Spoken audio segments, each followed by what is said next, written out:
BJP सांसदों की 2 दिन की वर्कशॉप का आज आखिरी दिन है। इस दौरान वर्कशॉप में एनडीए दलों के सांसद भी शामिल होंगे। समापन सत्र को प्रधानमंत्री मोदी संबोधित करेंगे।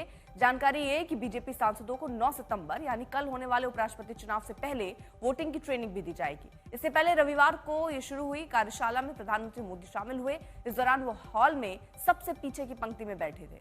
प्रधानमंत्री मोदी ने सांसदों से सरकारी योजनाओं का लाभ सभी तक पहुंचाने और उसका प्रचार करने पर जोर दिया। साथ ही सांसदों से संसदीय समितियों की बैठकों में सक्रिय भागीदारी और मंत्रियों से संवाद करने को कहा। इसके साथ प्रधानमंत्री ने निर्देश दिया कि सांसद अपने संसदीय क्षेत्र में टिफिन बैठकर आयोजन बैठकें करें और जनता से सीधे संवाद करें। हिमांशु मिश्रा हमारे साथ हमारे सहयोगी इस वक्त जुड़ चुके हैं। हिमांशु, आज प्रधानमंत्री का संबोधन भी है, क्या खास हो सकता है इसमें? देखिए, कल भी प्रधानमंत्री नरेंद्र मोदी ने जो है वो संबोधन किया था भारतीय जनता पार्टी के सांसदों को उस वर्कशॉप के बाद जो अलग अलग विभागों के लेकर की गई थी। और आज क्योंकि एनडीए की बैठक है और एनडीए के सभी सांसद रहेंगे, उसके साथ साथ वाइस प्रेसिडेंट का जो उपराष्ट्रपति का चुनाव के लिए कल मतदान होना है, उसकी तैयारियां कैसे होंगी, किस तरीके से मतदान का प्रोसेस होगा।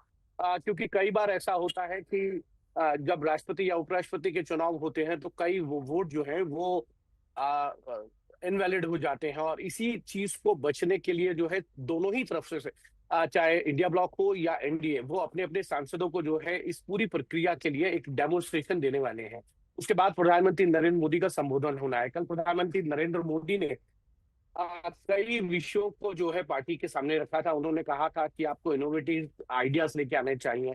आपकी जब भी स्टैंडिंग कमेटी यानी संसदीय समिति की बैठक हो तो उससे संबंधित मंत्री और अधिकारियों से मुलाकात करनी चाहिए। अधिकारियों के साथ जो है आपको अपना व्यवहार बिल्कुल ठीक रखना चाहिए। आपको हर महीने जो है एक टिफिन बैठक रखनी चाहिए। लोगों के साथ कनेक्ट करने के लिए आपको जो है सरकार की योजनाओं को लेकर नीचे तक जाना होगा, तमाम इश्यूज को लेकर बताना होगा। जीएसटी को लेकर एक रेजोल्यूशन पास किया गया था जिसमें प्रधानमंत्री नरेंद्र मोदी को जो है वो बधाई दी गई थी कि जीएसटी के अंदर जो 2 स्लैब है उनको खत्म करने के लिए। तो इस तरीके से जो है कल की बैठक रही और आज प्रधानमंत्री नरेंद्र मोदी का संबोधन हो रहा है। और संबोधन के अंदर प्रधानमंत्री नरेंद्र मोदी जो है वो उपराष्ट्रपति चुनाव में, क्योंकि एनडीए की जीत सुनिश्चित है, इसमें जो मार्जिन है वो लगभग 100 मतों का है, लेकिन एनडीए की भी कोशिश रहेगी कि इस जो संख्या है अंतर जीत का अंतर हो उसको और कैसे बढ़ाया जाए। जो इंडिया ब्लॉक और एनडीए में दल शामिल नहीं है उन दलों को कैसे जो है अपने पास लेकर आया जाए और अपने उम्मीदवार जो सीपी राधाकृष्णन है उनके पक्ष में वोट कराया जाए। साथ ही साथ प्रधानमंत्री नरेंद्र मोदी इस बात को भली भांति जानते हैं, बिहार के चुनाव है और उसके बाद जो है जो शीतकालीन जी। सत्र है वो उसमें भी समय है। तो सांसदों के लिए एक तरीके से ये जरूर कहेंगे कि सरकार की योजनाएं हैं उनको किस तरीके से जमीनी स्तर पे उतारना है, इसको लेकर आपको एक साथ काम करना होगा, संगठन को साथ लेकर चलना होगा। ये तमाम जो है वो भारतीय जनता पार्टी के सांसदों के लिए कल उन्होंने जी संबोधन हिमांशु। तो किया ही था, आज एनडीए के सांसदों के लिए भी संबोधन होगा। और कुछ नई चीज जो है इनोवेटिव आइडियाज के साथ जरूर प्रधानमंत्री नरेंद्र मोदी जो है एनडीए के सांसदों चलिए, को इस पर भी संबोधित नजर करेंगे। रहेगी। हिमांशु, बहुत बहुत शुक्रिया तमाम जानकारी के लिए।